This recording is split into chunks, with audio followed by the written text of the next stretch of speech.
Tetapi bagaimanapun juga sholat ini memang merupakan keperluan dalam kehidupan kita. Ciri identitas yang memperkaya kepribadian. Pengikut Nabi orangnya ruku dan sujud. Sehingga di zaman sahabat tadi kondisi mereka digambarkan kalau siang seperti kuda perang, tetapi kalau malam seperti pendeta. Maksudnya apa? Di medan perang mereka gagah. Tapi kalau sudah ruku dan sujud, bukan main khusyuknya. Ruku dan sujud. Dengan kata lain, ciri pengikut Nabi Muhammad orangnya mendirikan sholat. Nah, masalahnya sekarang apa perlunya sholat dalam kehidupan kita? Yang jelas dia untuk menggembirakan Allah kok. Se-ASEAN orang tidak ada yang sholat, Allah tidak akan berhenti jadi Tuhan. Manfaatnya akan kembali kepada kehidupan. Nah, apa perlunya sholat dalam kehidupan kita? Ada beberapa hal yang bisa kita angkat ke permukaan tentang perlunya sholat ini. Jadi sholat itu perlunya kita. Sehingga suatu saat nanti kita tidak lagi berkata saya wajib sholat. Tapi kita akan berkata saya perlu sholat. Apa perlunya sholat dalam kehidupan kita? Pertama, sholat itu membuat orang rendah hati. Tidak melonjak menjadi angkuh dan sombong. Yang kedua, sholat itu membuat orang tahu diri. Yang ketiga, sholat itu mendatangkan ketenangan jiwa dan ketentraman batin. Lantaran orang punya sandaran vertikal kepada Allah. Sehingga agama menekankan benar ini. Bukan cuma untuk kita, tapi juga anak kita, keturunan kita. Sehingga Nabi mengajarkan, ajari, didik anak-anakmu sholat pada umur 7 tahun. Kalau umur 10 tahun mereka sudah berani meninggalkan sholat, pukul. Bukan dengan tujuan menyakiti, tapi mendidik anak supaya disiplin dengan sholatnya. Kayaknya kita yang hidup di zaman serba modern ini, soal anak mau sholat atau tidak, kayaknya orang tua itu, kalau istilah anak sekarang, cuek-cuek aja. Jarang yang mengadakan inspeksi, pengecekan anaknya sudah sholat apa belum. Lalu sholatnya disiplin apa tidak. Jarang yang memberikan sugesti dan rangsangan supaya anaknya mendirikan sholat. Saya jarang mendengar orang tua muslim yang berkata, nak, kalau kau hafal Fatihah dengan artinya bapak beliin sepatu baru. Nak, kalau kau hafal juz amma, bapak beliin sepeda. Sugesti untuk hal-hal yang bersifat agama sangat langka.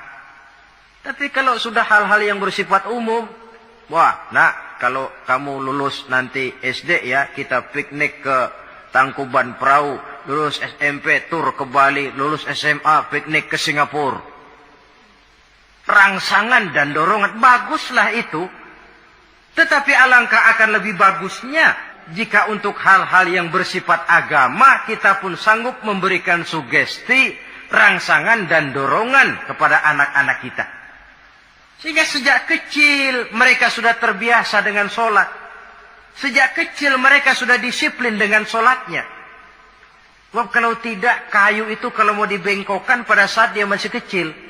Kalau sudah besar baru mau dibengkokin, repot kayu itu. Membentuk orang soleh itu harus dimulai sedini mungkin. Karena itu, salah satu fungsi solat Allah jelaskan, inna sholata tanha 'anil fahsya wal munkar. Bahwa solat yang dikerjakan dengan betul mampu mencegah manusia dari perbuatan yang keji dan munkar. Jadi dengan kata lain, orang yang disiplin dengan solat, terpeliharalah dirinya dari perbuatan yang keji dan munkar. Hadirin yang saya hormati, suatu kenyataan barangkali yang memang tidak bisa kita pungkiri, bahwa kemajuan ilmu pengetahuan dan teknologi sekarang ini makin mengagumkan. Dunia seolah-olah telah dirombak oleh manusia dari sebuah daerah kosong menjadi gedung-gedung pencakar langit yang tinggi. Orang sudah bertandang ke bulan, dan dalam beberapa tahun mendatang boleh jadi akan bertandang pula ke planet-planet lainnya. Kekurangan air minum bisa diatasi dengan penyulingan air laut. Kekurangan areal pertanian bisa diatasi dengan merombak gurun pasir yang gersang dan tandus menjadi sawah ladang yang menghasilkan kebutuhan hidup manusia. Tapi seiring dengan itu menjadi pertanyaan, makin sejahterakah umat manusia? Tercapaikah kebahagiaan? Pada sisi lain kita melihat kemajuan itu melahirkan hal-hal yang tidak kita harapkan. Apa yang kita sebut dengan penyakit dunia modern, yang rupanya makin banyak dokter, makin banyak juga penyakit, makin banyak rumah sakit, makin aneh nama penyakit. Pola yang paling berbahaya ialah jikalau kemajuan itu menyebabkan manusia sampai mendewa-dewakan ilmu dan teknologi. Dan ini yang sering saya istilahkan dengan berhala abad 20. Kalau dulu orang menyembah berhala yang namanya Latta, Uzza, Manat, Hubal, orang zaman sekarang secara tidak langsung banyak yang menjadi penyembah komputer, penyembah sains dan teknologi,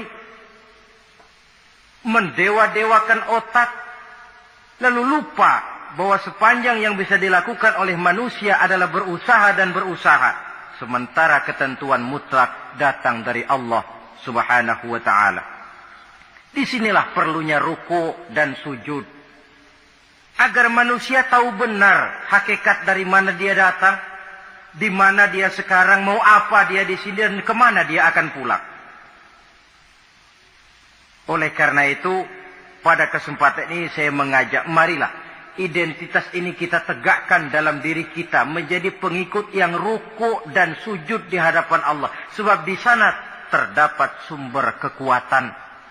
Baik dia kekuatan batin, kekuatan jiwa, kekuatan dalam semangat perjuangan, kekuatan dalam menegakkan yang ma'ruf dan menghancurkan yang munkar, sandaran kita kepada Allah. Saudara mungkin masih ingat, ketika Rasulullah dan Abu Bakar hijrah, mereka berdua tidak langsung ke Madinah, tapi berada di Gua Thur. 3 malam 2 hari lamanya. Orang kafir Quraisy yang mengejar sampai juga di mulut gua itu. Andai kata mereka menengok saja ke bawah, sudah kelihatan Nabi dan Abu Bakar. Tapi mereka tidak menoleh. Nabi dengan mantap berkata kepada Abu Bakar, "La takhaf wa la tahzan ya Abu Bakar. Innallaha ma'ana." Abu Bakar, kau tidak usah takut, tidak usah sedih. Allah bersama kita. Ucapan ini mantap kalau diucapkan oleh orang yang ruk'an sujada.